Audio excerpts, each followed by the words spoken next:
How to delete a playlist in your YouTube account. So hey guys, if you want to delete a playlist in your YouTube account, then you need to follow the simple steps which will be provided in this video. So the first thing you need to do is simply head on to the playlist option in on the left hand side onto your YouTube page.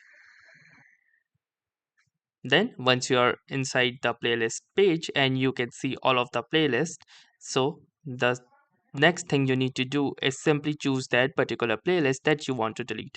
So for example, let's say I want to delete this MN playlist. So what I'm gonna do is simply click on these three dots, press and add the playlist, and then from here I can see this option of delete playlist. So simply click on the delete button, and here you can see that this playlist has been successfully deleted. So that's it for this video.